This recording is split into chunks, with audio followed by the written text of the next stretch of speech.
Good evening, and welcome back to Blood Moon Stories. Tonight we journey into the skeletal remains of the American dream. We walk the dusty, silent streets of its ghost towns, places of ambition and failure, of boom and bust, left to crumble under the sun and snow. We see them as historical curiosities, as picturesque ruins perfect for photographs. We think of them as empty, sleeping, and dead. We are wrong. We bring you 8 unsettling true ghost town horror stories. These are not the romanticized tales of the Old West. These are the modern-day documented encounters of historians, urban explorers, park rangers, and paranormal investigators who ventured into these abandoned places and discovered that they are not empty at all. They found that when a town dies, not everything leaves. Some things remain, trapped in a loop of memory and tragedy. And some things that were never human at all are drawn to the profound silence and sorrow, using the empty buildings as a stage for their own terrifying performances. From the wind-swept mining camps of the Rockies to the forgotten timber towns of the Pacific Northwest and the sun-bleached ruins of the desert Southwest, these accounts tell of a different kind of haunting.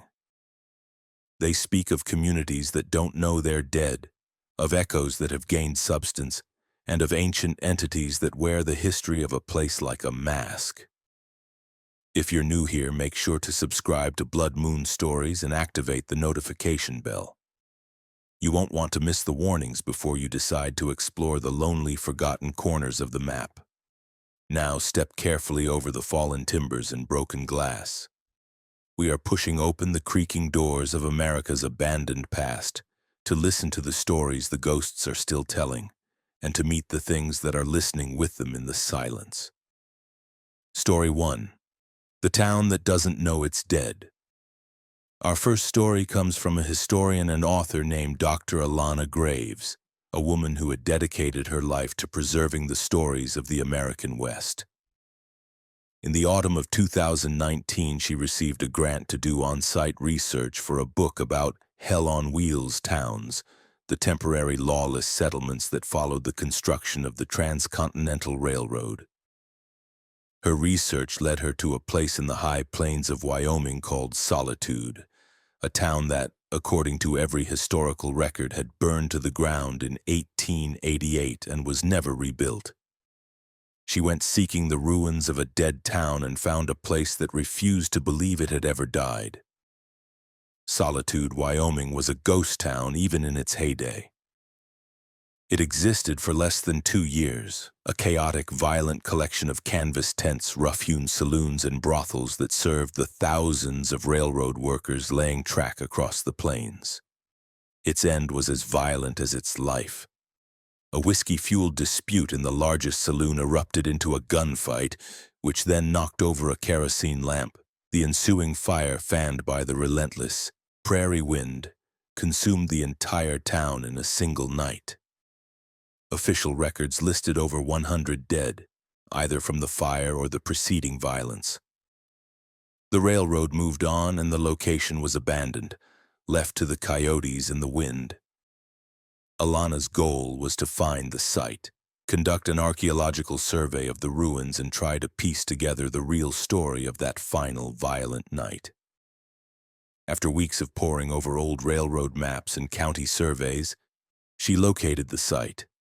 It was miles down a barely there dirt track in a vast empty basin surrounded by low rolling hills. She arrived on a clear, cold October afternoon. But as she crested the final hill and looked down into the basin, her historian's excitement turned to utter bewilderment. There were no ruins. Below her, nestled by a small meandering creek, was a living, breathing town. It was a perfect, historically accurate recreation of a 19th-century railroad camp. There were canvas tents, wooden false front buildings with signs for a saloon, a general store, and a land office. Smoke curled from stovepipes, horses were tied to hitching posts, and the air was filled with the sounds of life. The clang of a blacksmith's hammer, the boisterous laughter from the saloon, and the murmur of conversations. Her first thought was that she had stumbled upon a film set or a massive unannounced historical reenactment. She drove her modern SUV down into the town, feeling completely out of place, a time traveler in her own vehicle. People stopped and stared as she drove down the dusty main street. They were all dressed in period-accurate 1880s clothing, the men in dusty trousers and worn hats, the women in long practical dresses. Their faces were weathered and tough, and their eyes held a hard, wary look she recognized from old photographs of frontier folk.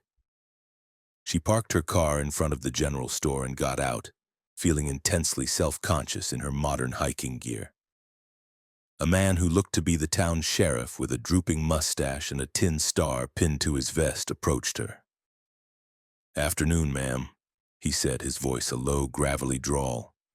"Ain't seen a wagon like that in these parts." "You lost?" Alana, trying to play along, explained that she was a historian researching the old railroad towns. The sheriff just nodded slowly, his eyes appraising her with a strange, flat intensity. "Historian, you say? Well, you've come to the right place. We're making history here every day. Just try not to cause any trouble. The boys get a little rough after sundown." He directed her to the hotel, which was little more than a large tent with a wooden floor and a dozen cots separated by canvas sheets. The proprietor, a stern-faced woman named Mrs. Gable, checked her in, not asking for money but simply writing her name down in a large leather-bound ledger. As Alana signed her name, she noticed the names above hers. Names she recognized from her research, the names of men who had died in the fire of 1888. The experience was surreal. She spent the afternoon walking through the town, a living museum. The people spoke and acted as if it were still 1888. They talked about the progress of the railroad, complained about the price of whiskey, and gossiped about a card game from the previous night. They were completely convincing, but Alana began to notice unsettling details. No one ever seemed to eat or drink. In the saloon, men held glasses of whiskey to their lips, but the level of the liquid never went down. At the communal dinner table outside the cook tent, people moved food around on their plates, but no one ever took a bite. The children, who she could hear laughing and playing, were never seen up close. They were always just around a corner, their voices echoing through the alleyways, but when she looked, there was no one there. The most disturbing detail was the fire. Every building had a stove, and smoke was always coming from the chimneys. But when she glanced inside, there were no fires. The stoves were cold and dark. Yet the illusion of warmth and smoke was perfect. As dusk began to fall, a palpable change came over the town. The cheerful, boisterous energy of the day was replaced by a tense, nervous apprehension. People began to glance nervously towards the largest building in town, the Gilded Cage Saloon. The laughter from within grew louder, more frantic, more aggressive. The sheriff walked the street, his hand resting on the butt of his pistol, his face a grim mask. Alana retreated to her cot in the hotel tent as full darkness fell. She tried to write in her journal, to document the impossible experience, but her hands were shaking. Through the thin canvas walls, she could hear the sounds of the town descending into chaos. The laughter from the saloon turned to angry shouts. There was the sound of breaking glass, a woman's scream, and then the first gunshot. It was the night of the fire. She was living through the town's final violent hours. A full-blown gunfight erupted in the street. She could hear men shouting, guns firing, bodies thudding to the ground. She huddled on her cot, paralyzed with fear. Then she heard a new sound, the one she had been dreading. A man's voice screaming, "Fire! The saloon's on fire!" She peered through a small slit in her tent flap. The Gilded Cage Saloon was engulfed in flames, but the flames were wrong. They were silent and they cast no heat. They were a perfect, ghostly image of a fire, a memory of flames that gave off no warmth. The people in the street, however, reacted as if it were real. They ran in panic, their faces illuminated by the phantom glow. Some were on fire, their clothes covered in the same silent, cold flames, and they ran screaming until they collapsed in the street. Alana watched in horror as the entire town was consumed by the silent, spectral fire. The buildings, the people, everything was swallowed by the ghostly conflagration. She saw the sheriff, his face a mask of grim resignation, go down in a hail of spectral bullets. She saw Mrs. Gable, the hotel proprietor, standing in the doorway of her tent, her dress covered in the cold flames, her face serene as she was consumed. The entire event lasted for about an hour, and then, as quickly as it had started, it was over. The fire vanished. The sounds of chaos ceased. The town was silent and dark under the cold Wyoming stars. Alana stayed on her cot until the first light of dawn, not sleeping, her mind a wreck. As the sun rose, she cautiously stepped out of the tent. The town was exactly as it had been the previous afternoon. The buildings were intact, the streets were clean, and there was no sign of the fire or the violence. The blacksmith was already at his forge, the sound of his hammer ringing through the crisp morning air. The town had reset. It was doomed to relive its final tragic day, over and over for eternity. She knew she had to leave.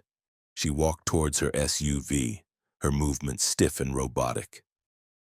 As she passed the sheriff, who was standing on the porch of his office, he tipped his hat to her. "Leavin' so soon, ma'am?"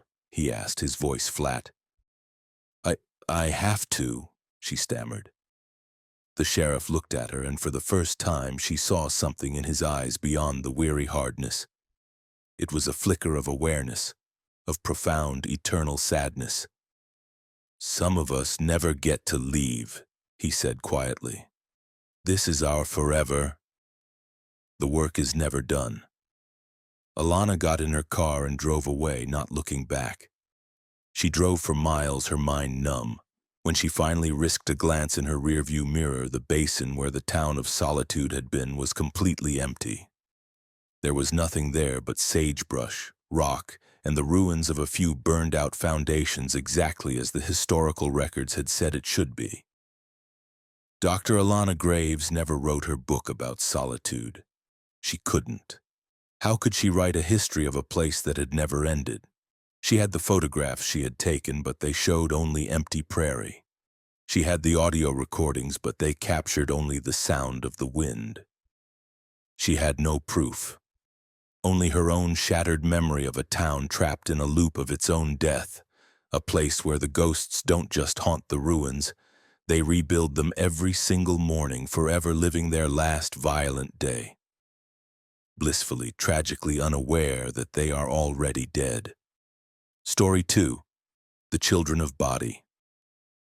Our second story takes us to one of the most famous and best-preserved ghost towns in America, Bodie, California. Nestled high in the Sierra Nevada mountains, Bodie was once a booming gold mining town, notorious for its lawlessness, violence, and harsh living conditions. Today it is a state historic park preserved in a state of arrested decay. The buildings are still standing, their interiors filled with the dusty relics of the people who lived and died there. This account comes from a park maintenance worker named Frank, a man who, in 2017, took a winter caretaking job at the isolated park and learned that not all of the town's former residents are resting in peace. Frank was a semi-retired handyman, looking for a quiet, solitary job to see him through the winter. The body caretaking position seemed perfect. The park closes to the public during the deep winter months when heavy snow makes the access roads impassable. The job was simple: live alone in the small, modern ranger housing on the edge of the historic town, and make daily rounds to ensure the historic buildings were secure and undamaged by the harsh weather.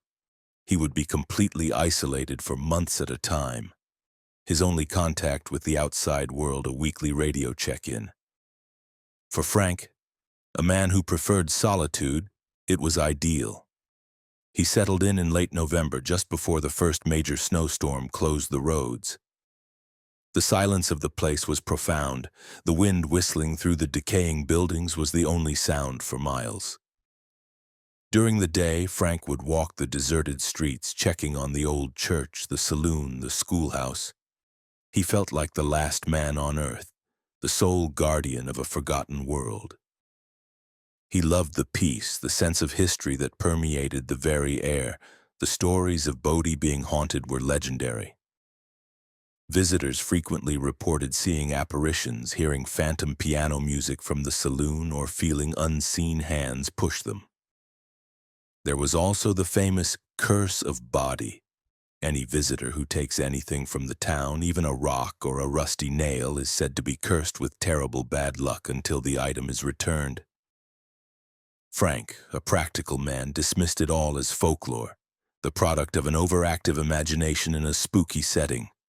His first few weeks were uneventful. The snow fell, blanketing the town in a thick white shroud, muffling the world in an even deeper silence. It was beautiful and peaceful. The strangeness began in mid-December. It started with the laughter. It was the faint, distant sound of children laughing and playing. He would be making his rounds, walking down the silent, snow-filled main street, and he would hear it, seeming to come from the direction of the old schoolhouse. But whenever he would approach, the sound would stop. He would find the schoolhouse empty, silent, its door barred for the winter, the snow around it pristine and untouched. He blamed it on the wind, on the way sound can play tricks in the thin mountain air. Then he started finding footprints in the snow. They were the small, distinct tracks of children's bare feet. They would appear overnight in the middle of a wide, open area of untouched snow. A single line of tiny footprints leading from nowhere to nowhere, ending as abruptly as they began. There were never any tracks leading to or from them. It was as if the children had simply materialized, taken a few steps, and then vanished. One morning he found a set of these tracks leading directly to the old town cemetery, ending at the grave of a child known only as the Angel of Bodie, a little girl who had died after being struck by a miner's pickaxe. The sight sent a chill down his spine that had nothing to do with the winter cold. The activity escalated. He would find the swings at the old schoolyard moving on their own on windless days, creaking back and forth in a slow, rhythmic motion. He would enter the general store in the morning to find small antique toys, marbles, a porcelain doll, a spinning top, that had been locked away in glass display cases, now arranged in a neat circle in the middle of the dusty floor. Each time, he would carefully lock them back up, and the next morning they would be out again. Frank was a man who did not scare easily, but he was becoming deeply unnerved. He was a man of logic, and there was no logic to what was happening. He started talking to himself as he made his rounds, the sound of his own voice a comfort against the oppressive, watchful silence. The real terror began one night in January.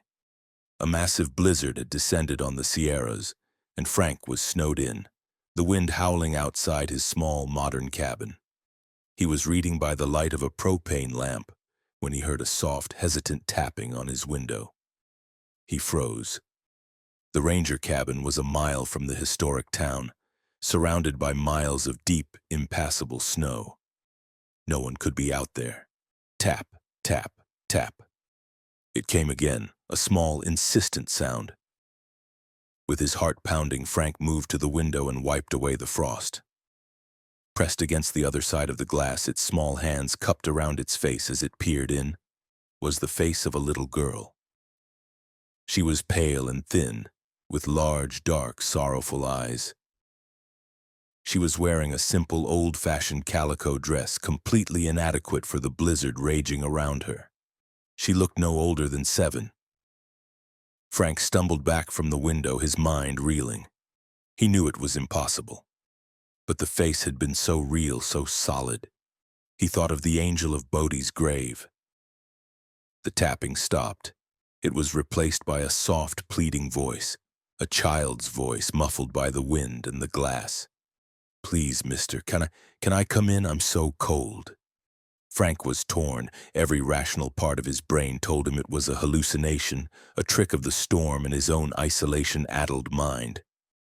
But the voice was so real, so filled with pathetic, genuine misery.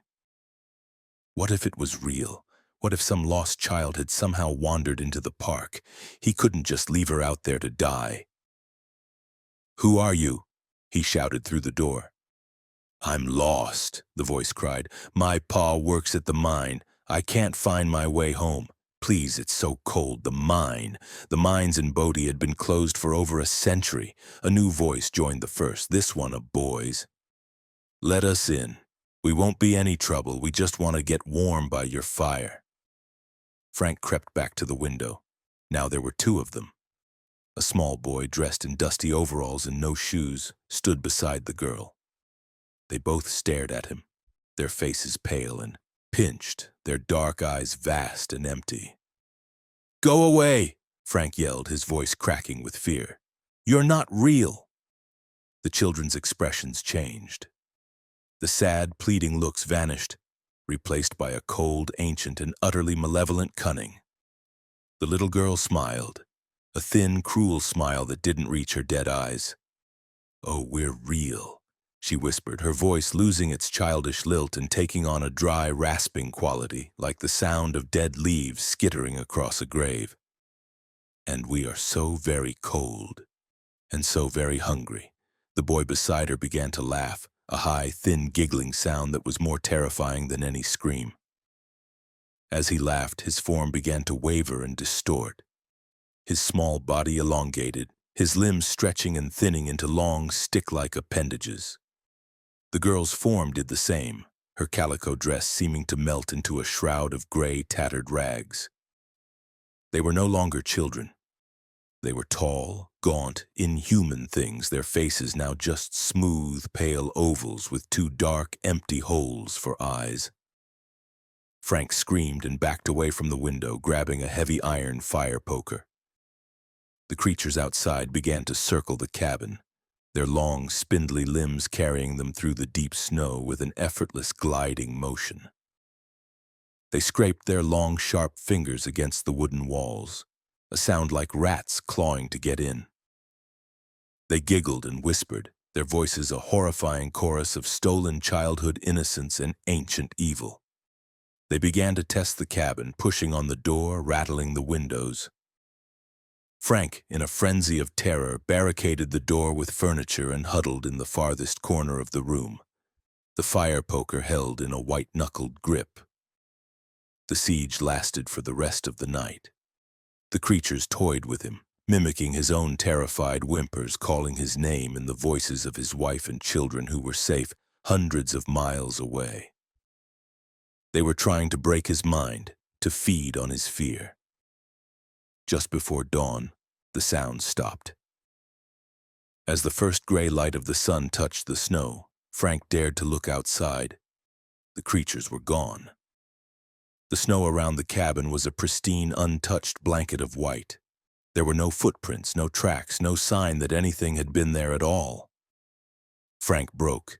He got on the emergency radio, his voice a hysterical babble, screaming that the park was haunted, that the children were monsters, that he had to get out. It took the Park Service 2 days to get a snowcat team up to the pass to rescue him. They found him in a state of near catatonic shock, huddled in his cabin, the furniture piled against the door. He was, of course, fired. The official report cited extreme psychological distress due to prolonged isolation. They said he had succumbed to cabin fever. But Frank knows what he saw. He knows that the stories of Bodie are true, but that the truth is far more terrible than the quaint ghost stories told to tourists. The town is haunted, but not by the sad, lingering spirits of its former residents. It is haunted by something else, something ancient and predatory that was drawn to the town's misery and violence like a carrion bird to a corpse. something that wears the faces of the dead children buried in the cemetery as a mask, using their innocent forms as a lure to prey on the lonely and the lost. It is a thing of hunger and cold, a creature that feeds on fear, and it has made the dead, silent town of Bodie its eternal winter hunting ground. Story 3. The Toll at St. Elmo. Our third story takes us high into the Sawatch mountain range of Colorado to the ghost town of St. Elmo. Once a bustling gold and silver mining town, St. Elmo is now one of the best preserved ghost towns in the state, a popular tourist destination in the summer. But in the winter, when the snows fall and the tourists leave, the town returns to a state of profound isolation. This account comes from a pair of backcountry skiers, brothers named Kevin and Mark, who, in the winter of 2020, sought shelter from a sudden blizzard in the town's abandoned general store and found themselves face to face with the town's spectral toll collector. Kevin and Mark were experienced outdoorsmen. They had been skiing and winter camping in the Rockies for years. They were on a multi-day ski touring trip, exploring the remote backcountry near the Continental Divide. They were well equipped, with avalanche gear, emergency supplies, and a satellite phone. They were not reckless, but the mountains of Colorado are notoriously unpredictable. On the third day of their trip, the weather turned. A sudden, violent blizzard swept in with a speed and ferocity that caught them completely by surprise. The temperature plummeted, the wind howled, and the snow fell so heavily that visibility was reduced to a few feet. They were miles from their planned campsite, and they knew that trying to set up their tent in these conditions would be a death sentence. Their only hope was to make it to the ghost town of St. Elmo, which they knew was just a few miles away, and find shelter in one of the old, abandoned buildings. They fought their way through the whiteout, the wind tearing at them, the cold seeping into their bones. It was a desperate, grueling struggle. Finally, half frozen and exhausted, they stumbled into the silent, snow-shrouded streets of St. Elmo. The town was a ghostly apparition in the swirling snow, its historic buildings buried in deep drifts. Most of the buildings were boarded up tight for the winter, but they found one that offered a chance of shelter. The old Stark Brothers General Store. The front door was barred, but a side window had been broken, likely by the wind or a fallen branch. It was their only option. They cleared the snow away, squeezed through the broken window, and tumbled into the dark, frigid interior of the historic store. Inside, it was like stepping back in time. The store was remarkably well preserved. The shelves were still lined with dusty antique cans and bottles. A pot-bellied stove stood in the center of the room, and old mining tools and clothing hung from the walls. The air was thick with the smell of old wood, dust, and a century of history. It was cold, but it was shelter from the relentless, killing wind. They used their headlamps to explore the space. They found a back room, a small office, where they decided to make their camp.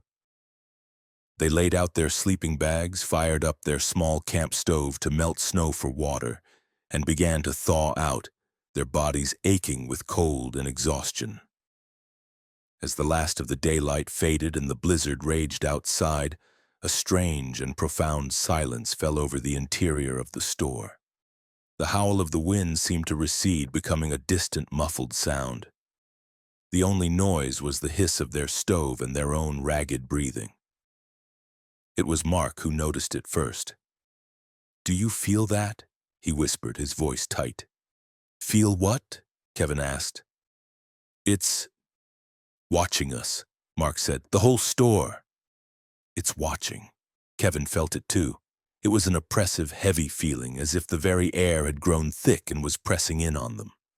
It was the feeling of being an intruder in a place that was not empty, a place that had its own silent, unseen occupant. They tried to ignore it, to get some sleep. They were exhausted. But just as they were drifting off, they heard a sound from the main room of the store. It was the soft, distinct creak of a floorboard, the sound of someone taking a single deliberate step. They both sat bolt upright, their headlamps snapping on, their beams cutting through the darkness. The main room was empty. The dust on the floor was undisturbed save for their own tracks. "It's just the old building settling," Kevin said, his voice trying to sound confident. But then they heard another sound. It was the clink of a coin being dropped onto a wooden counter. A single metallic clink followed by a soft sliding sound. They got out of their sleeping bags, their hearts pounding. They moved slowly to the doorway of the office and peered out into the main room. In the combined beams of their headlamps, they saw it. On the dusty surface of the main sales counter, a single antique silver dollar lay gleaming. It hadn't been there when they arrived. As they stared at the coin, the front door of the store, which they had seen was barred from the outside, creaked open slowly. A figure stood silhouetted in the doorway against the swirling snow. It was a tall, thin man dressed in an old-fashioned dark suit and a bowler hat, the kind a shopkeeper from the 1890s might have worn. His face was in shadow, but they could see that he was unnaturally pale, his skin almost translucent. The figure stepped inside, closing the door behind him. The sound of the blizzard was instantly cut off again, replaced by that same heavy, oppressive silence. The man glided rather than walked behind the counter. He didn't seem to disturb the thick layer of dust on the floor. He stood behind the counter and looked at them. His face was gaunt and severe, with deep-set, shadowed eyes that seemed to hold a century of cold, lonely nights. He didn't speak. He just raised one long, pale finger and tapped the silver dollar that lay on the counter. Tap, tap. The meaning was clear. It was a payment, a toll. Kevin and Mark were frozen in terror. This was not a living person. This was the store's keeper, and he was demanding payment for the shelter they had taken. We don't have any money like that," Kevin stammered, his voice a dry whisper. The figure's expression did not change. He simply tapped the coin again, more insistently this time. Tap, tap, tap. Mark, in a moment of panicked inspiration, fumbled in his pocket and pulled out a modern $quarter-dollar coin. "This is all we have," he said, his hand trembling as he placed the quarter on the counter next to the antique silver dollar. The shopkeeper looked down at the small modern coin. He stared at it for a long moment. Then he slowly raised his gaze to meet theirs. A thin, bloodless slit of a mouth opened in his pale face, and he smiled. It was not a friendly smile. It was a smile of cold, predatory satisfaction. He reached out with a hand that was almost skeletal and pushed the silver dollar across the counter towards them. Then he picked up their quarter between his long, delicate fingers. He held it up, examining it, and then he put it in his mouth and swallowed it. They heard a soft clink as it seemed to drop deep inside his hollow body. The smile widened. He turned and glided back towards the front door. He opened it, and the roar of the blizzard filled the room again. Before he stepped out into the storm, he turned back to look at them one last time. And he spoke, his voice a dry, dusty whisper that sounded like it hadn't been used in 100 years. "Change," he rasped. Then he was gone, the door closing silently behind him. Kevin and Mark stood there, trembling for a long time. They looked at the silver dollar still sitting on the counter. It was an 1888 Morgan silver dollar in perfect, uncirculated condition. It was their change. They did not sleep for the rest of the night.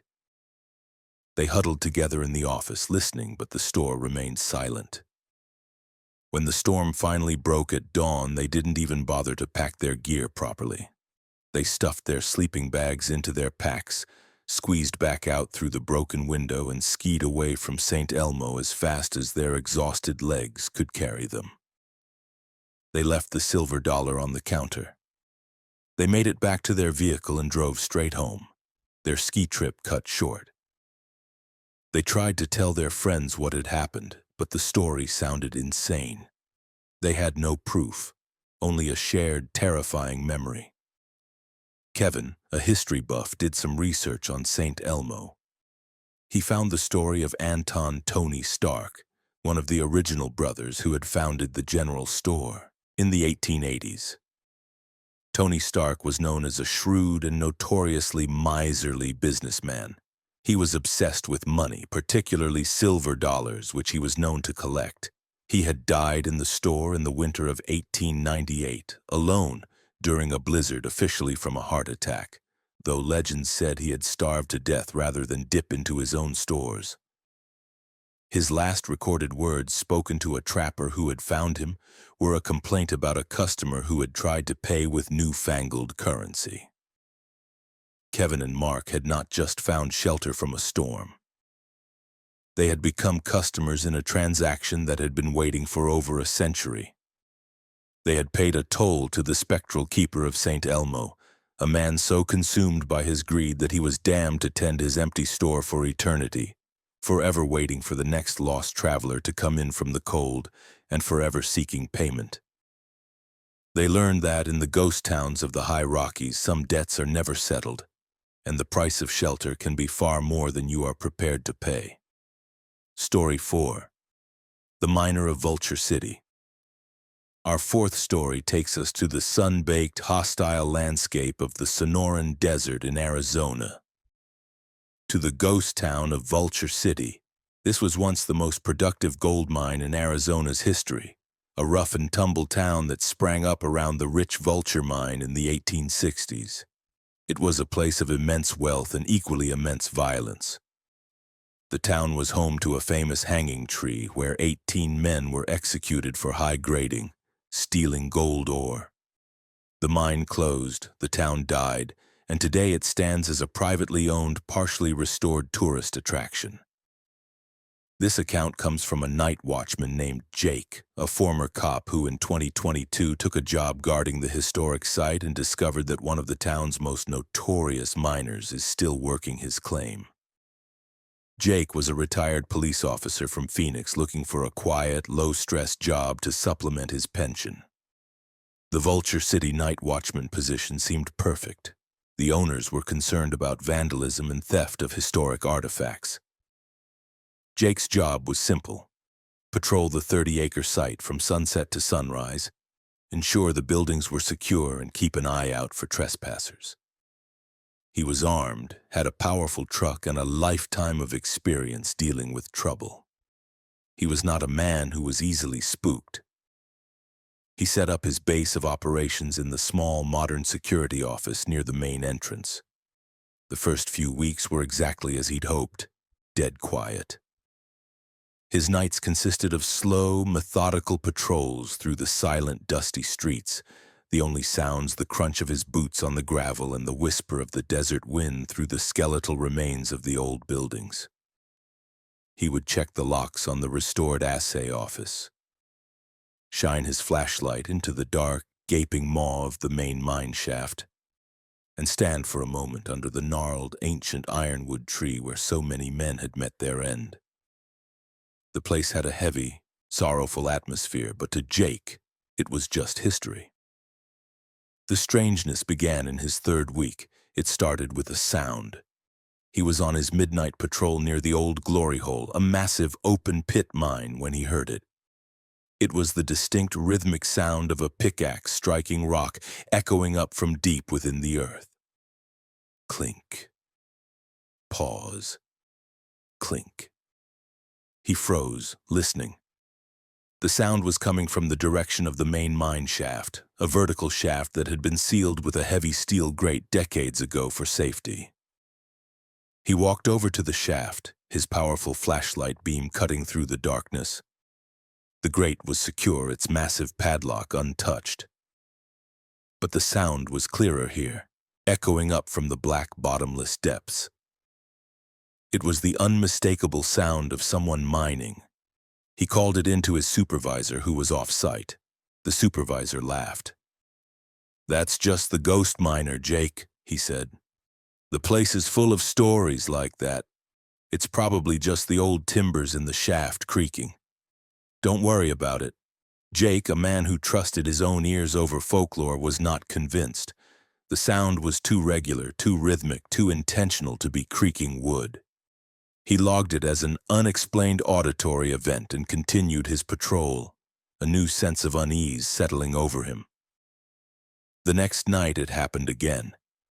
The sound of the pickaxe echoing from the sealed mine. But this time it was accompanied by another sound, a low, guttural, angry muttering. It was a man's voice, but the words were indistinct, warped by the echoes of the deep shaft. It sounded like someone cursing, complaining about their work. Over the next few nights, the activity escalated. Jake started finding things out of place. A heavy rusted ore cart that he knew was kept inside the locked blacksmith shop would be found in the middle of the main street in the morning. Piles of fresh rock and tailings, the waste product of mining, would appear overnight at the base of the sealed mine shaft, as if someone had been working all night and dumping their debris. One morning he found a set of fresh footprints in the deep dust inside the locked assay office. They were the prints of heavy hobnailed miner's boots leading from a solid wall to the old gold scale and back to the wall, where they simply vanished. On the scale was a single small but incredibly heavy nugget of raw gold. Jake was now genuinely on edge. This was not a prank. The logistics of moving an ore cart or hauling hundreds of pounds of rock out of a sealed mine were impossible for a casual trespasser. He set up several motion-activated trail cameras at key locations, determined to catch whoever or whatever was responsible. The footage he captured the next day made his blood run cold. The cameras positioned near the mine shaft showed nothing but empty desert all night. But the audio tracks on the footage were filled with the sounds of mining. The pickaxe, the shoveling of rock, the angry muttering.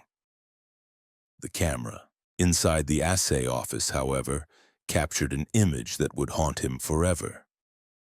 At exactly 3:07 a.m., the camera triggered. The image was of a man standing in front of the gold scale. He was tall and gaunt, with a long, tangled beard and wild, hollow eyes that seemed to burn with a cold, greedy fire. He was dressed in tattered 19th-century miner's clothes. His form was semi-translucent. You could see the wall of the office through his body. He was holding a small nugget of gold in his spectral hand, his expression one of furious, possessive rage. He placed the nugget on the scale, watched the needle swing, and then he turned and looked directly into the camera lens. The image dissolved into a burst of static. Jake, a man who had faced down armed criminals and seen the worst of humanity, was terrified. He was dealing with something that was not of this world. He did some research in the town's historical archives, which were stored in the security office. He found the story of a miner named Jacob "Jake" Whites, a notoriously violent and greedy man who had been one of the original prospectors at the Vulture mine. He was known for his obsessive belief that the mine's main vein, the Vulture's vein, was his personal property. He had killed several men in disputes over claims. In 1879, he was caught high-grading, stealing the richest ore for himself. He was tried by a miner's court and sentenced to hang.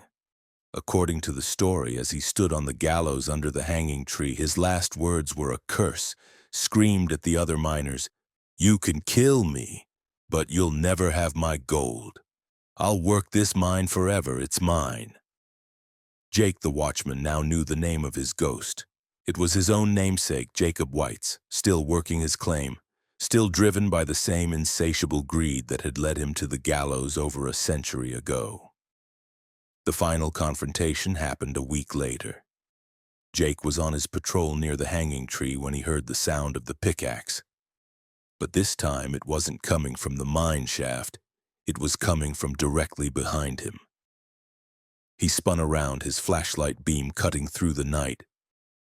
Standing under the thick, gnarled branches of the hanging tree was the apparition of Jacob Whites. He was more solid this time, less translucent, as if he were drawing energy from the violent history of the spot. He was holding a spectral, shimmering pickaxe, and at his feet was a fresh pile of gold-rich quartz rock. He looked at Jake, his hollow eyes burning with a possessive fury. He raised the pickaxe and pointed it at Jake.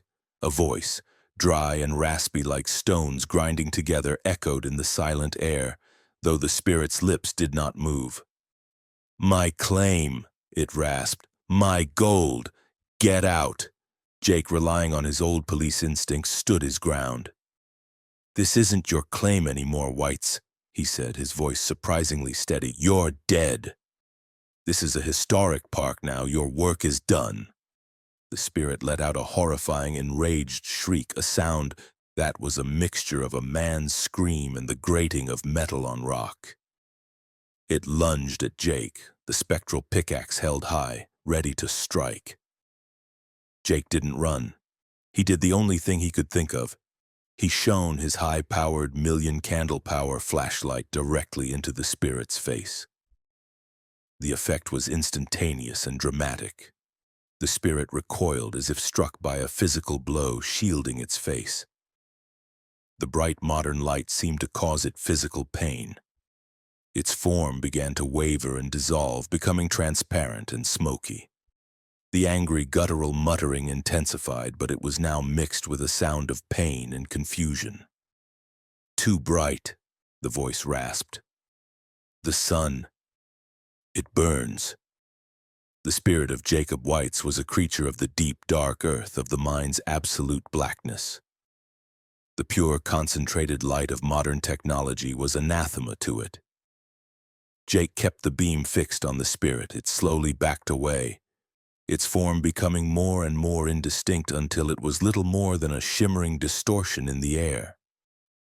It retreated towards the sealed main shaft of the vulture mine, and with a final, hateful whisper of "mine," it dissolved into the ground at the edge of the steel grate, returning to the darkness it called home. Jake quit the next day. He told his supervisor the job was too active for him. He didn't elaborate. He knew the story of Jacob Whites was his alone. He had faced the ghost of Vulture City and survived. He had learned that some men's greed is so powerful, so all-consuming that not even death can stop it. He learned that in the ghost towns of the desert, the past is not just a memory. It is an active, ongoing, and sometimes violent enterprise. And some miners are still working a double shift for all of eternity. Story 5. The Schoolmistress of Grafton. Our fifth story takes us to the quiet, pastoral ghost town of Grafton, Utah, just a few miles from the bustling entrance to Zion National Park. Unlike the violent boom-and-bust mining towns, Grafton was a quiet Mormon farming community, settled in the 1850s.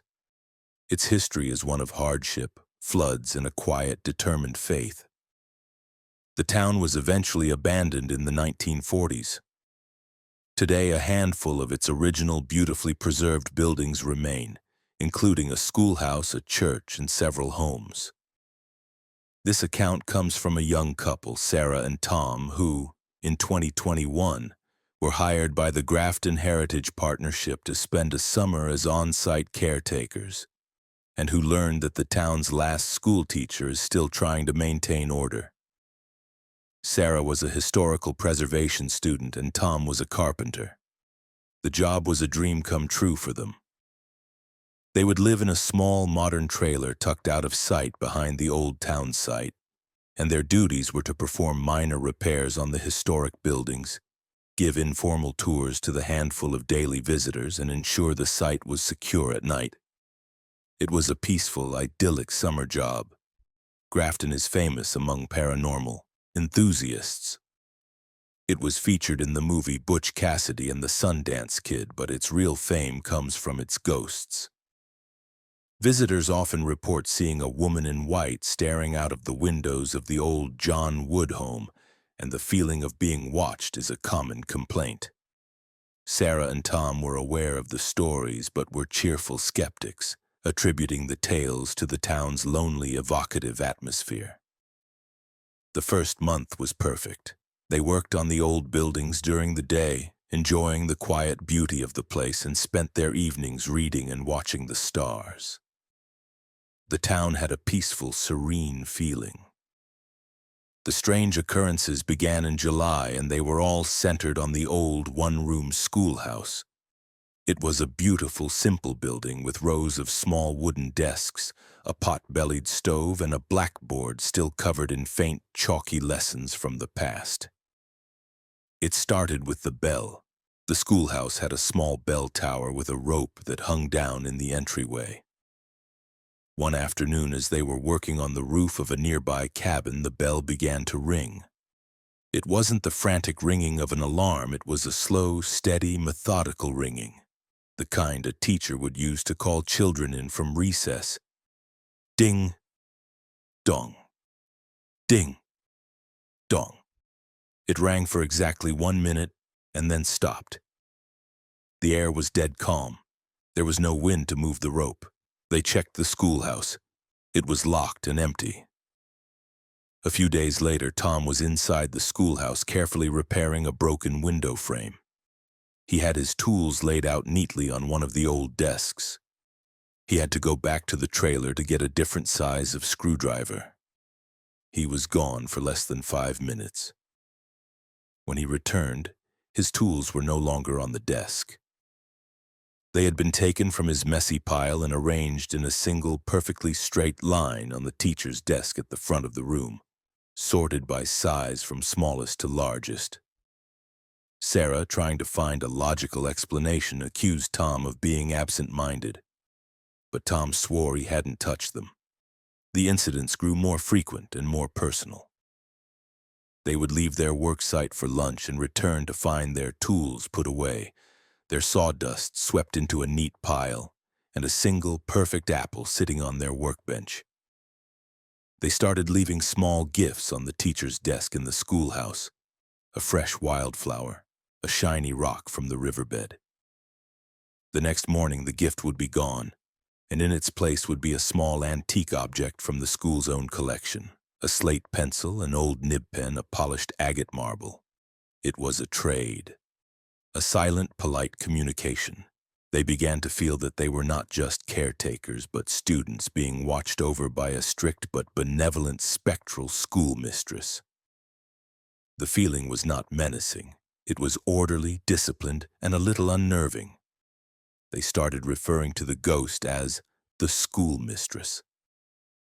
They did some research in the town's historical records, which were kept by the Heritage Partnership. They found the story of Miss Elvira Wood, the town's last and most beloved schoolteacher.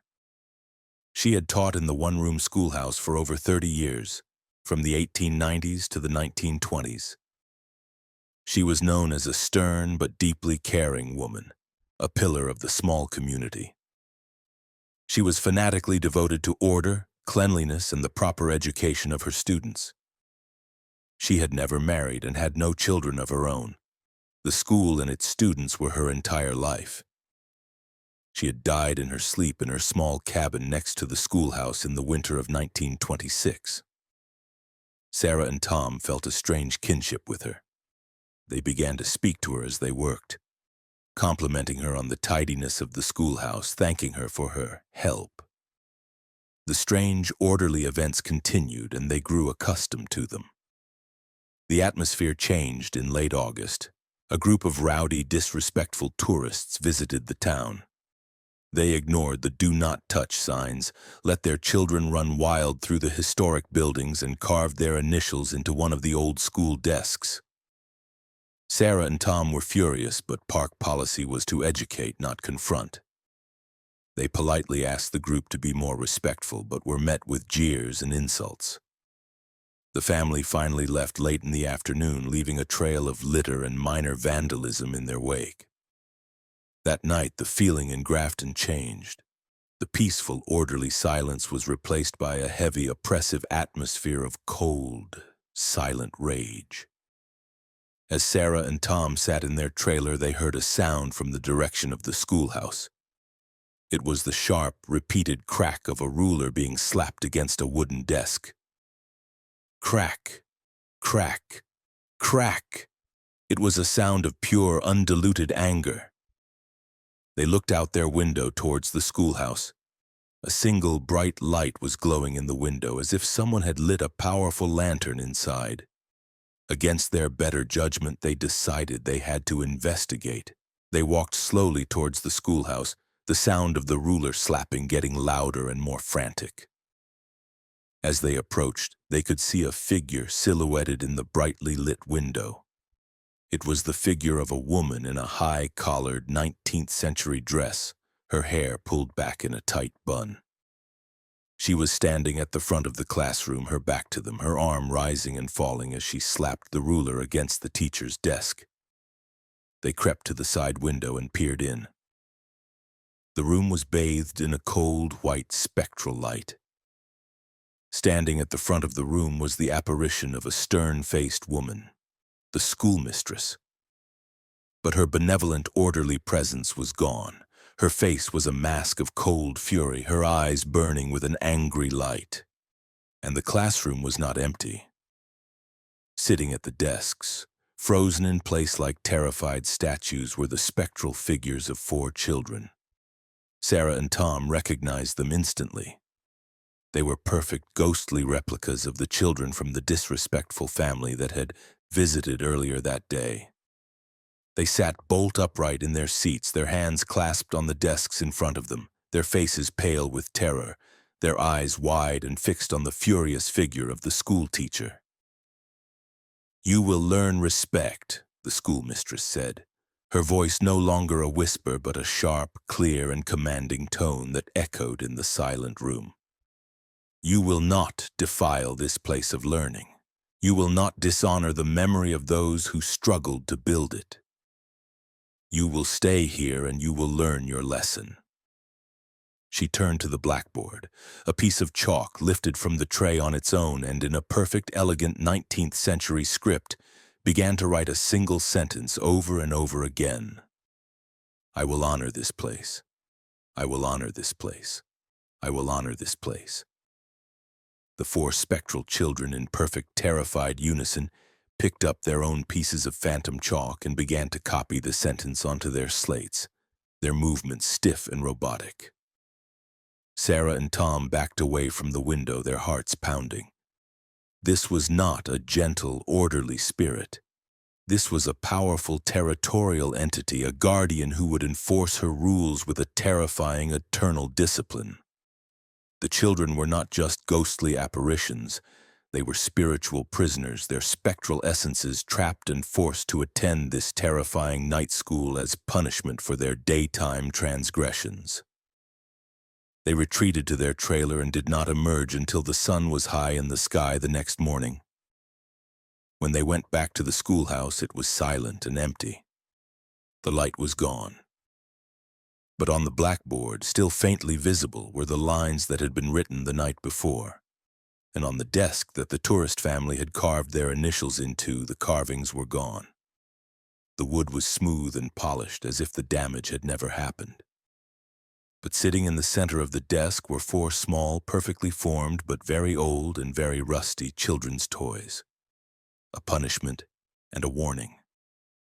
A week later, Sarah was researching local news archives for her preservation work when she found a small article from a St. George newspaper. It was about a family from Las Vegas whose 4 children had all, on the same night, woken up from identical, terrifying nightmares. They had dreamt they were trapped in an old one-room schoolhouse, forced to write lines on a slate by a terrifying, angry teacher. While a ghostly bell tolled outside, they had all woken up screaming at the exact same time. The family had been on vacation and had visited several historical sites. One of them was a ghost town in Utah called Grafton. Sarah and Tom finished their summer caretaking job, but they left with a profound and unsettling new understanding of the word preservation. They had met the town of Grafton's most diligent and powerful preservationist. They learned that in some quiet, forgotten places, the guardians of history are not the living, but the dead, and that the schoolmistress of Grafton is still in session, forever teaching her most important lesson: Respect the past, or she will make you a permanent part of it. Story 6. The Shadow of Kennecott. Our sixth story takes us to the vast, wild, and breathtakingly remote landscape of Alaska's Wrangell St. Elias National Park, the largest national park in the United States. Deep within this wilderness, nestled at the foot of a glacier, lie the ruins of the Kennecott Mines, a national historic landmark. This is the account of a documentary filmmaker named Liam, who, in the summer of 2022, led a small crew to film a historical piece about the abandoned copper mine and captured footage of a presence that was never meant to be seen. A silent, watching entity that the old Ahtna Athabascan legends call the Cold Shadow. Kennecott was one of the richest copper strikes in history. From 1911 to 1938, it was a bustling, self-contained company town, clinging to the side of a mountain in one of the most inaccessible places on Earth.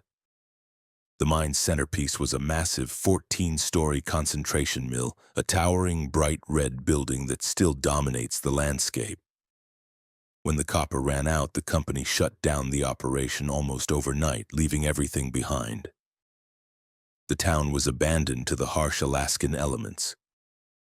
Liam was a seasoned filmmaker, specializing in historical documentaries about remote and abandoned industrial sites.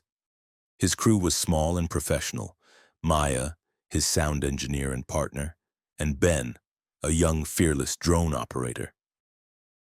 Their plan was to spend 2 weeks at Kennecott, filming the magnificent ruins, interviewing park historians, and capturing the haunting beauty of the place. They were flown in by a bush plane, their only link to the outside world. The first week was incredible. The scale of the place was staggering. The massive red mill building loomed over the valley like a silent, sleeping giant.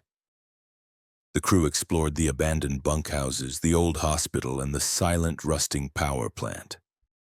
The air was filled with a sense of history, of the thousands of lives that had been lived in this impossible place. The strangeness began with the audio. Maya, who was meticulously recording the ambient sounds of the site, started picking up an anomaly she couldn't explain. It was a very low-frequency hum, almost below the threshold of human hearing, a sound that the locals called the hum of the Wrangels.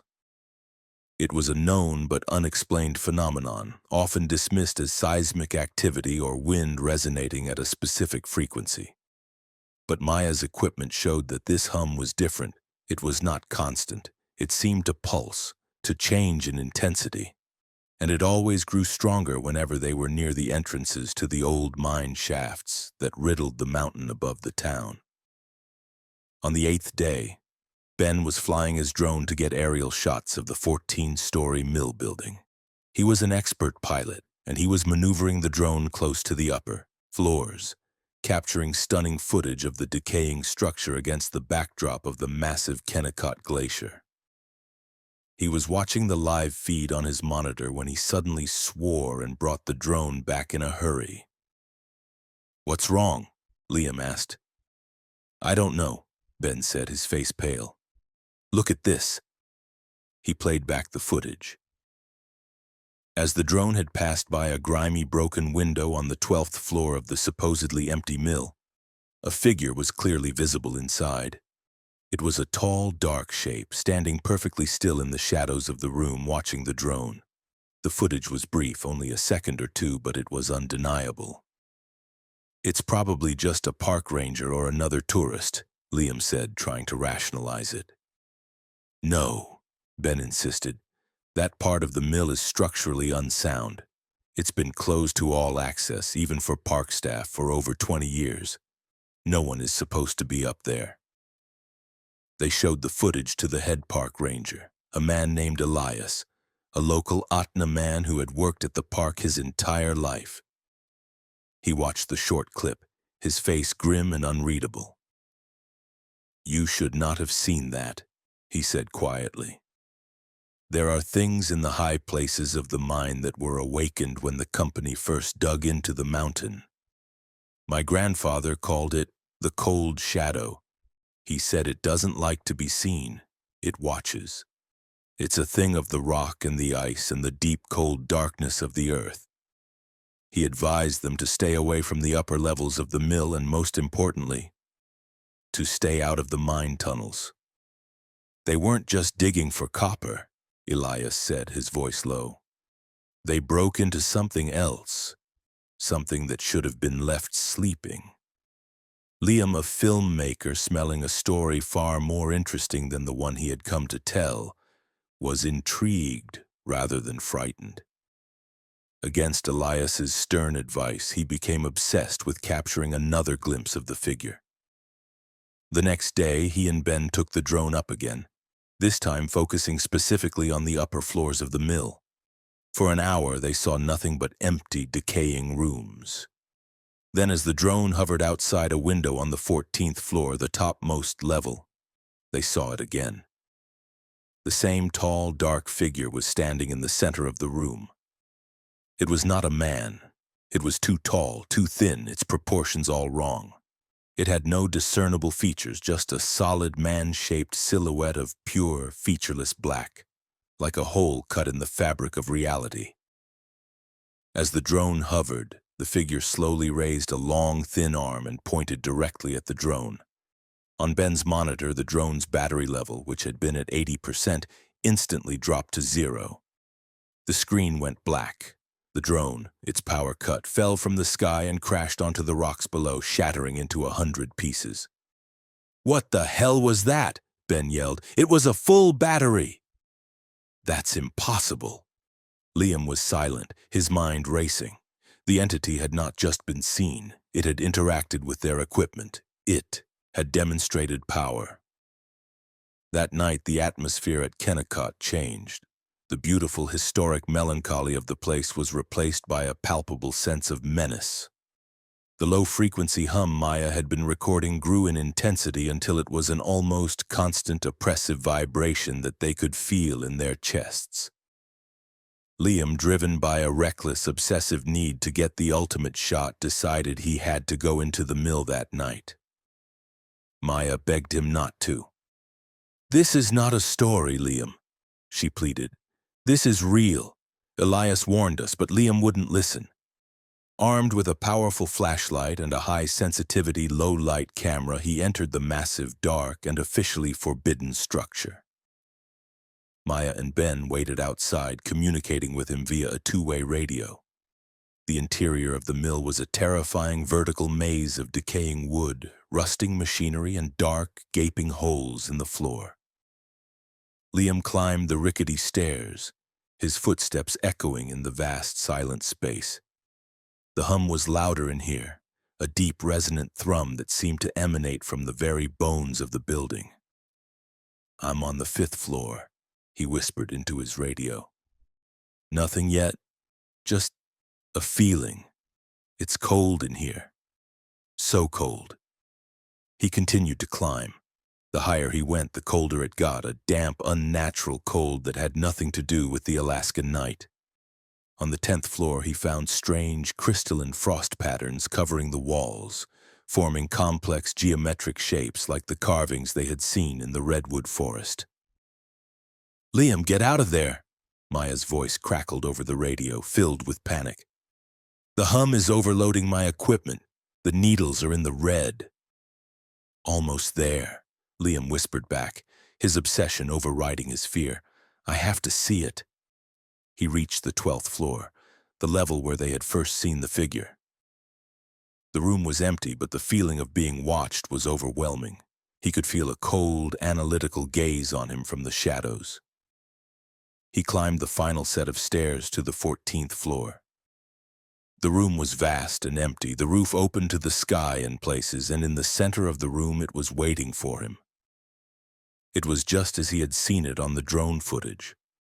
A tall, man-shaped silhouette of pure, featureless black. It was not a shadow. It cast no shadow of its own. It was a void, a hole in the world. The low-frequency hum was emanating directly from it, a sound of immense, ancient power. Liam raised his camera, his hands trembling, and began to film. The creature stood motionless, watching him. Then it began to move. It didn't walk. It glided across the floor towards him, its form wavering slightly like heat haze off a dark road. "Liam! Get out now!"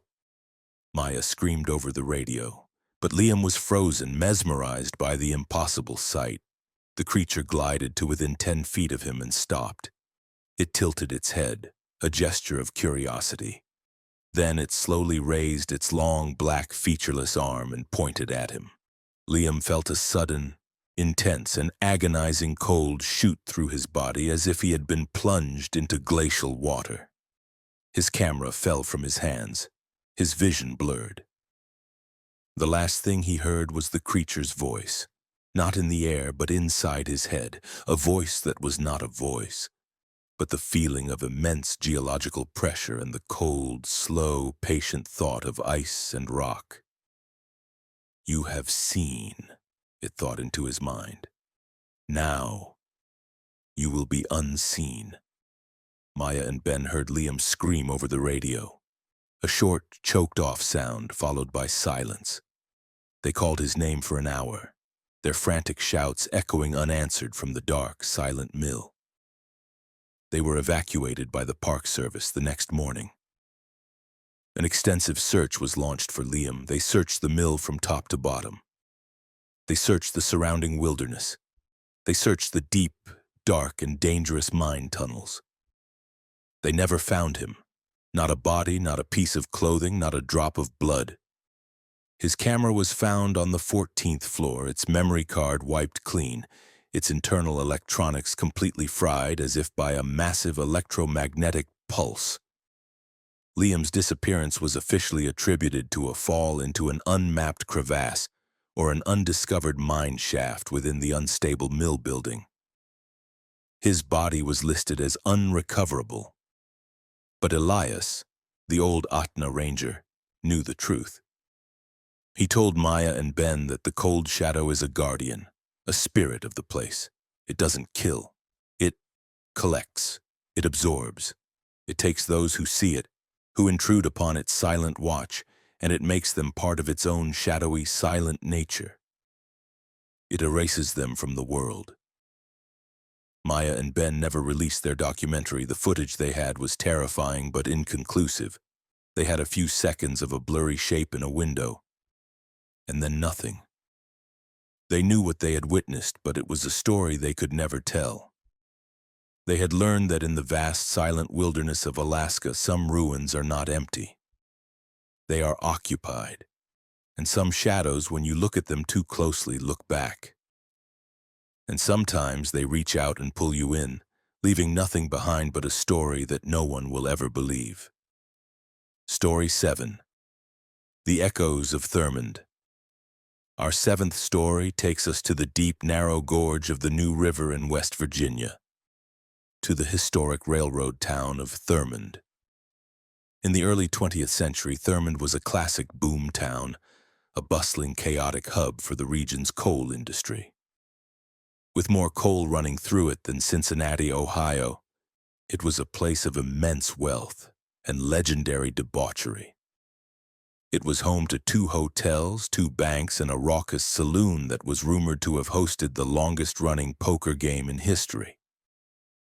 But when the coal industry declined and the railroad switched from steam to diesel, the town died a slow, quiet death. Today it is a ghost town, preserved by the National Park Service as part of the New River Gorge National Park and Preserve. This account comes from a group of 4 urban explorers and ghost hunters, Jake, Chloe, Sam, and Emily, who in 2023 illegally spent a night in the abandoned Thurmond National Bank and found themselves trapped in a violent echo of the town's most infamous night. The group was young and reckless, part of a new generation of paranormal investigators who prized dramatic footage for their social media channels over careful scientific methodology. They were drawn to Thurmond by its reputation. The town was said to be one of the most haunted places in West Virginia. The stories were legendary. Phantom trains heard roaring through the gorge at midnight. the sounds of raucous parties echoing from the empty saloons, and the ghost of a hotel manager who still roamed the halls of the derelict Dunglin Hotel. Their plan was to break into the old Thurmond National Bank, a stately three-story brick building that stood on the edge of the railroad tracks, and conduct an overnight investigation. The bank had been the site of a famous robbery and shootout in 1914, where a gang of outlaws had been cornered and killed in a bloody confrontation with railroad detectives. It was, they believed, the perfect place to capture some real paranormal activity. They arrived late on a moonless October night, parking their car a mile away and hiking into the deserted town along the dark, silent railroad tracks. The town was eerie in the darkness. The restored depot was dimly lit by the park service, but the rest of the commercial row, the banks, the stores, the engine house, were dark, skeletal structures, their empty windows like vacant eyes staring out into the night. The only sounds were the rush of the New River and the whisper of the wind through the gorge. They easily bypassed the simple lock on a rear service door of the bank and slipped inside. The interior was a time capsule of decay. The grand banking hall was empty save for a few pieces of overturned furniture and a thick layer of dust that covered everything. The teller's cage was still intact, its iron bars rusted and bent. A massive, old-fashioned vault stood open in the back wall, its heavy steel door covered in graffiti. They set up their equipment in the center of the main hall. Infrared cameras, digital audio recorders, and an EMF, electromagnetic field meter. They were hoping to capture some faint EVPS, electronic voice phenomena, or a fleeting shadow. They were not prepared for what the night had in store.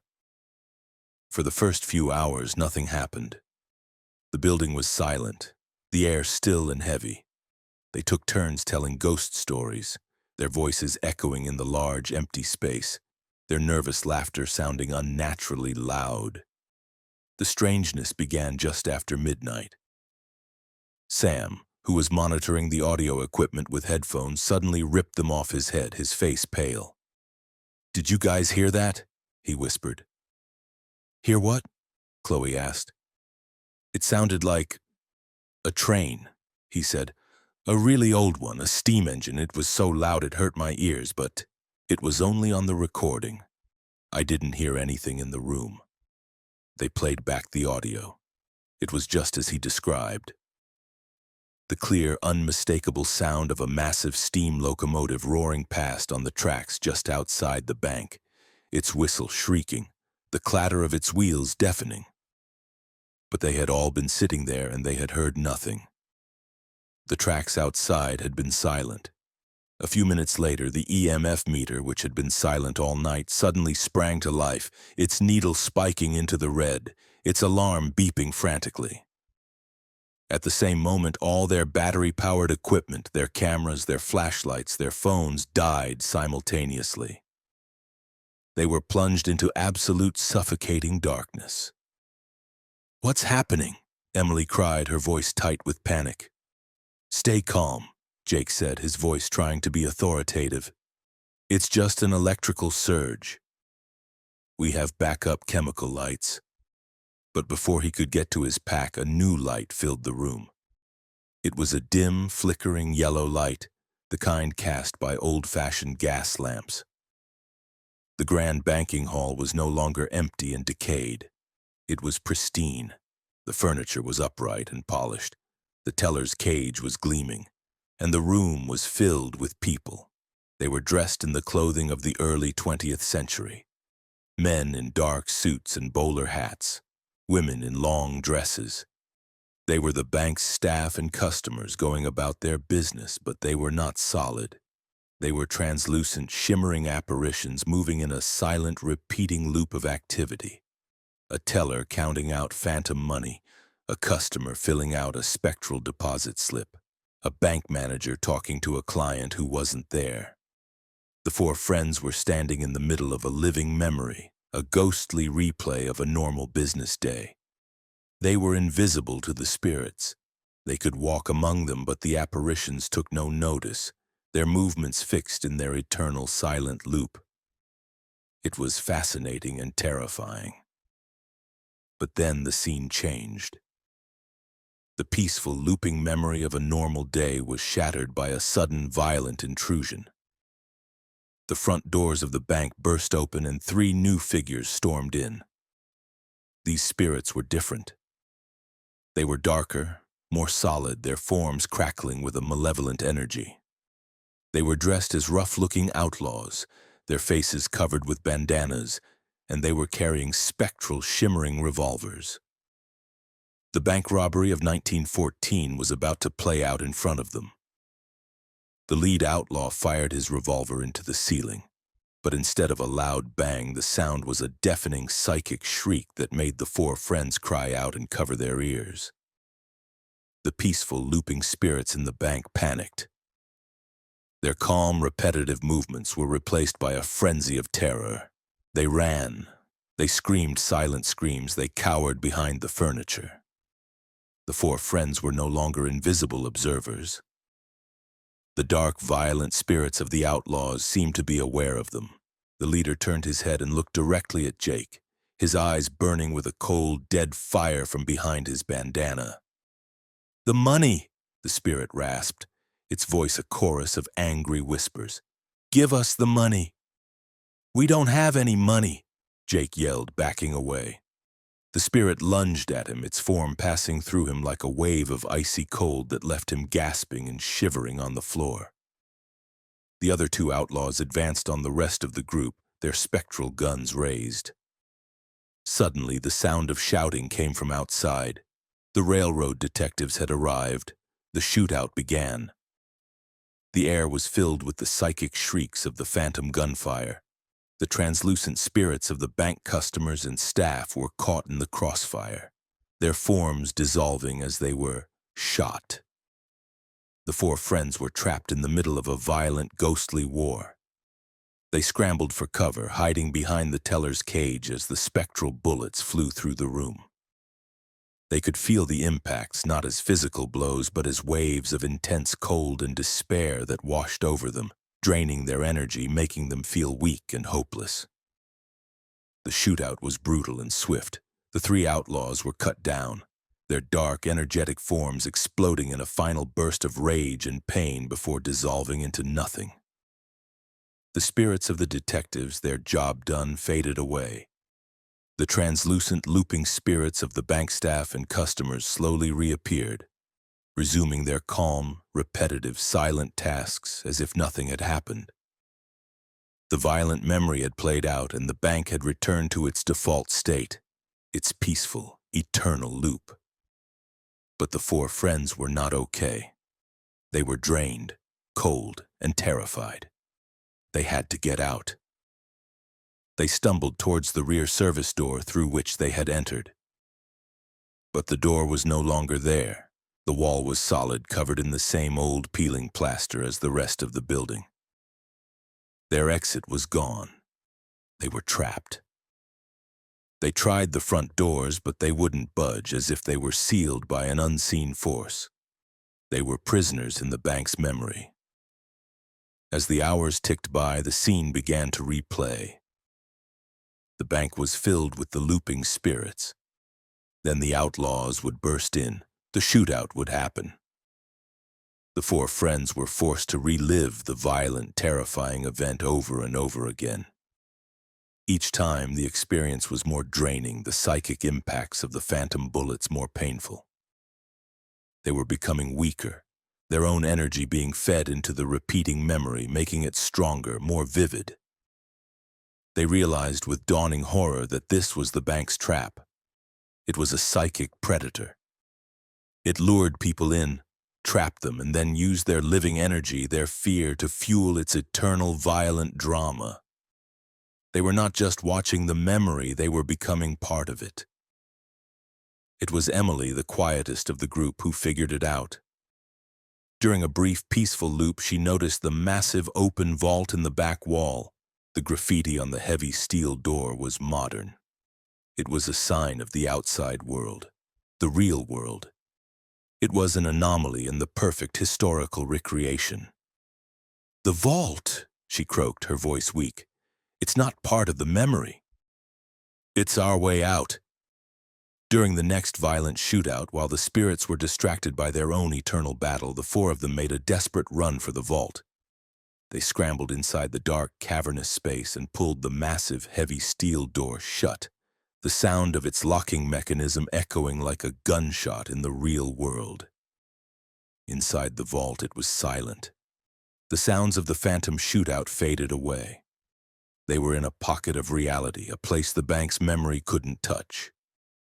They stayed in the pitch-black, suffocating confines of the vault for what felt like an eternity, listening, waiting. When the sun finally rose, its first rays penetrating a small ventilation grate in the vault's ceiling, they dared to open the door. The banking hall was empty, silent, and decayed, just as it had been when they first arrived. The spectral light, the spirits, everything was gone. The rear service door was back in its place. They stumbled out of the bank into the morning light, looking like survivors of a war. They didn't look back. They hiked out of Thurmond, got in their car, and drove away, leaving their expensive camera equipment, their backpacks, everything behind. They never released any footage from that night. The memory cards, like their own minds, were corrupted, filled with nothing but static and the faint looping sound of a woman screaming. They had gone to Thurmond seeking ghosts and had found something far worse. They had found a place so steeped in violence that it had become a living, hungry memory, a place that feeds on the present to keep its past alive. They learned that some ghost towns are not just haunted by the spirits of the dead. The town itself is the ghost, and it is always looking for a new audience to star in its final bloody act. Story 8. The Hunger of Calico. Our final story takes us to the Calico Mountains of the Mojave Desert in Southern California, to the ghost town of Calico. Unlike the other towns in our stories, Calico is not a ruin.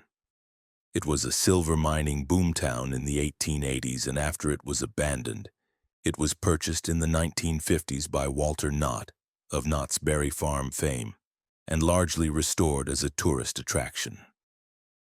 Today it operates as a county park, a ghost town that is very much alive with gift shops, staged gunfights, and tourists.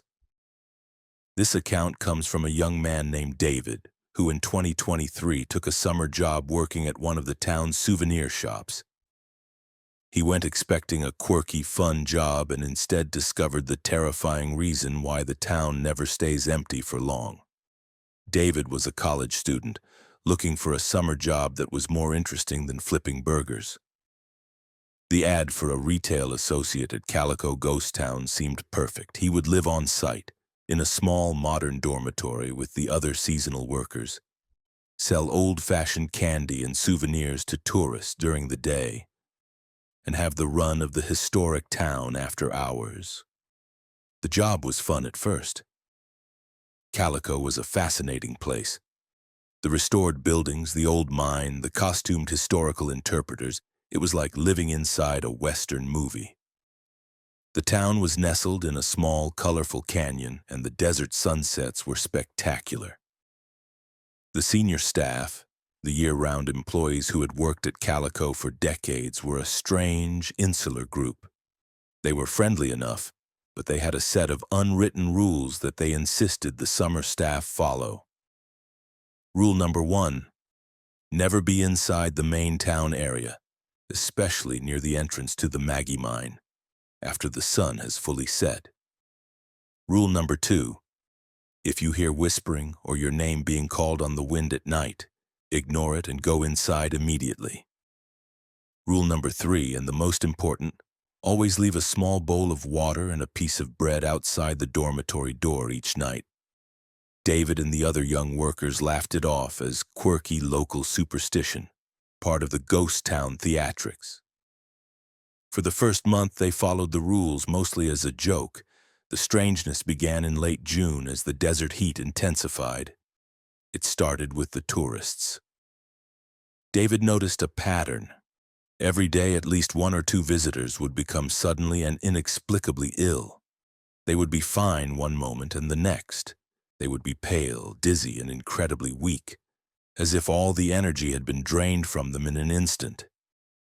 They would complain of a sudden, intense feeling of hunger and thirst, even if they had just eaten or had a drink.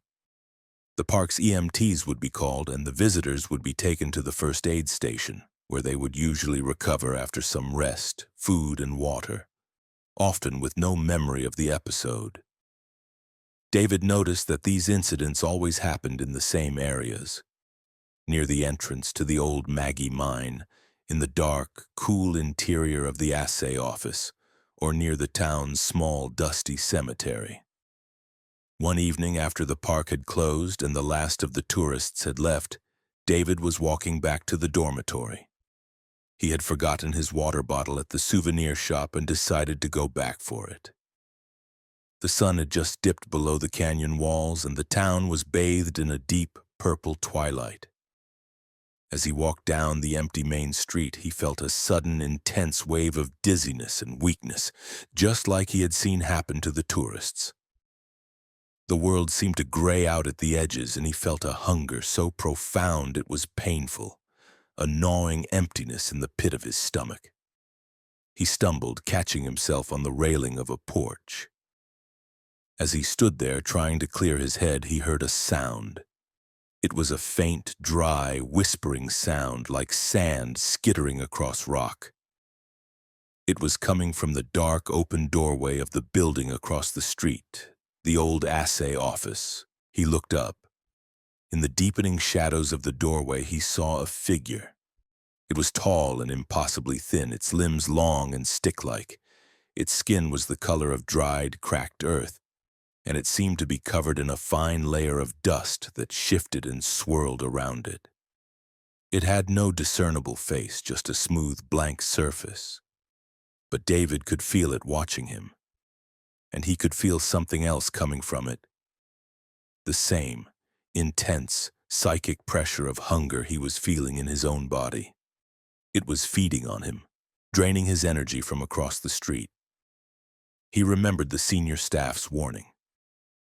If you hear whispering, go inside immediately. He turned and with the last of his strength staggered back towards the dormitory, the feeling of the creature's hungry gaze following him every step of the way. When he got back to the dorm, one of the old-timers, a grizzled maintenance man named Hank, saw his pale, sweat-soaked face. "You stayed out too late, didn't you, kid?" Hank said, his voice grim. "You felt the hunger." That night, Hank sat David and the other terrified summer workers down and told them the truth about Calico. "This town ain't just a tourist trap," he began, his voice low. "It's a feeding ground. There's something here, something that's been here long before the miners ever showed up. The old-timers, the prospectors, they called it the dry man or the dust devil. It's a desert spirit, an elemental. It's not a ghost. It's something that's never been human. And it's always hungry." Hank explained that the creature was a psychic parasite. It fed on the life energy of living things. It was usually dormant, but the intense energy of the silver rush in the 1880s, the greed, the violence, the sheer number of people had awakened it and given it a powerful food source. When the town died and the people left, the creature grew weak. It starved. "That's why Walter Knott really bought this place," Hank said. "The stories say he was a history buff. The truth is he was part of a group, a society that knew about things like this. They knew the creature in Calico was starving, and when things like this starve, they get desperate. They start to wander, looking for new feeding grounds closer to populated areas. Knott didn't restore Calico to preserve history.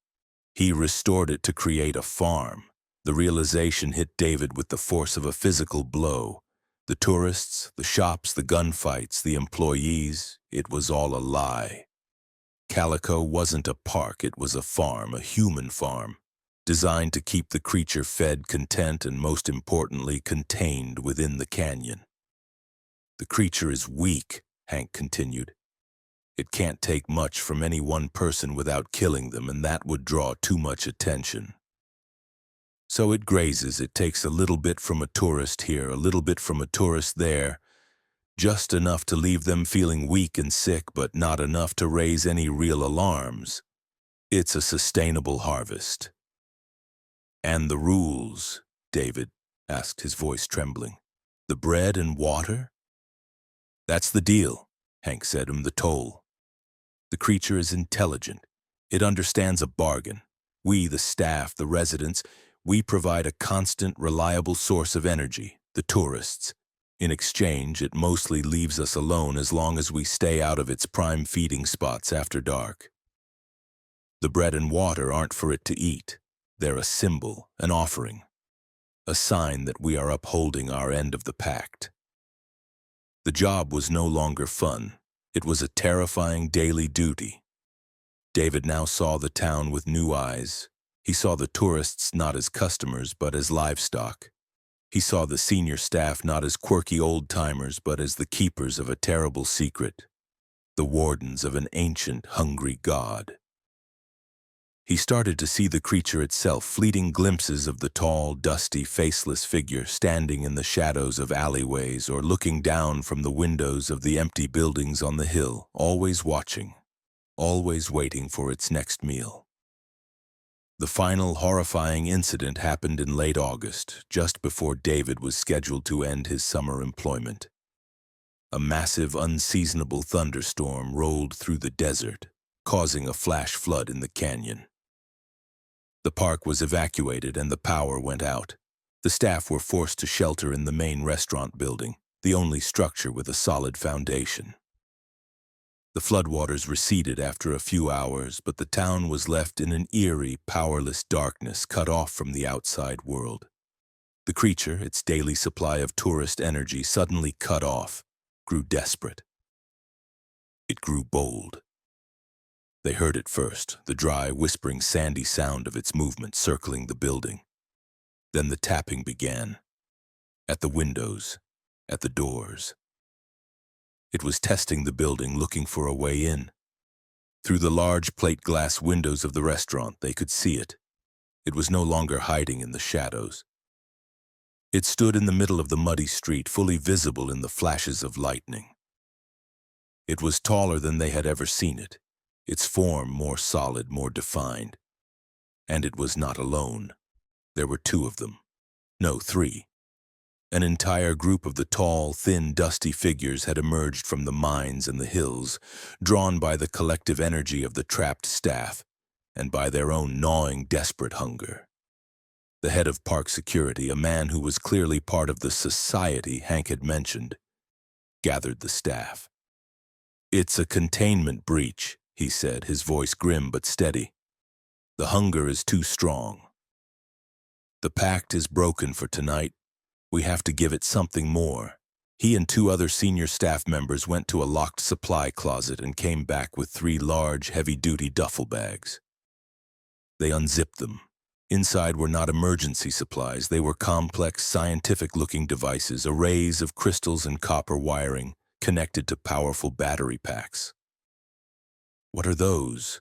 David whispered to Hank. "Plan B," Hank muttered, his face ashen. "Psychic resonators. They amplify a person's life energy, their emotional state.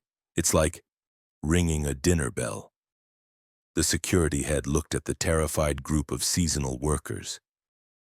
"We need a volunteer," he said, his voice cold and pragmatic. "Someone to act as a lure, to draw them away from the main group while we re-establish the containment field." No one moved. The idea was insane, a suicide mission.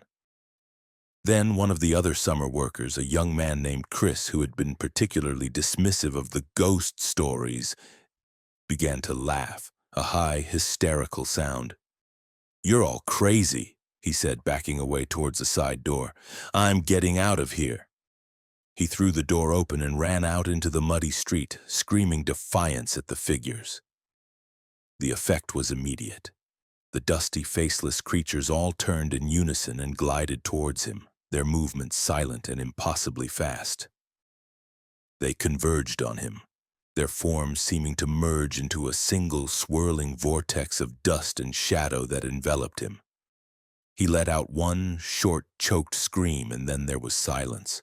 The vortex dissipated and Chris was gone. He had simply vanished. The creatures, momentarily sated, retreated back into the shadows. The security team worked frantically through the rest of the night, setting up their strange devices around the perimeter of the town. By dawn, the power was restored and a sense of calm had returned. Chris's disappearance was officially reported as a flash flood fatality. His body, they said, had been washed away. David left Calico that day and never looked back. He had gone seeking a fun summer job and had stumbled into a terrifying secret. He had learned that some ghost towns are not haunted by the dead but are kept alive by the living, as a terrible necessary sacrifice. He had seen the truth behind the tourist trap, that Calico is a carefully managed farm, a feeding station for an ancient parasitic entity. And he knows that it is still there, in its restored, picturesque town, being fed a steady diet of unsuspecting tourists, its hunger kept at bay, its presence a secret kept by a silent, watchful group of keepers. And he knows that the town of Calico can never be allowed to die again, because if it does, the hunger will wander. Conclusion. The dust settles and the silence returns. The stories we've unearthed tonight are etched into the decaying timber and crumbling adobe of America's forgotten towns. They serve as a chilling testament that when a place dies, its story is not always over. Sometimes it's just beginning. From a town trapped in the eternal fiery loop of its own demise, to a spectral schoolmistress who enforces her lessons on the living and the dead. From a greedy miner still working his cursed claim, to a tourist town that is secretly a farm for an ancient, hungry entity. These accounts reveal a terrifying truth about ghost towns. They are not merely empty shells. They are vessels, filled with the potent energies of the past, the sorrow, the violence, the ambition, and the greed. These energies create echoes, but sometimes those echoes become so powerful they gain a life of their own. They learn to repeat, to rebuild, to enforce their own reality.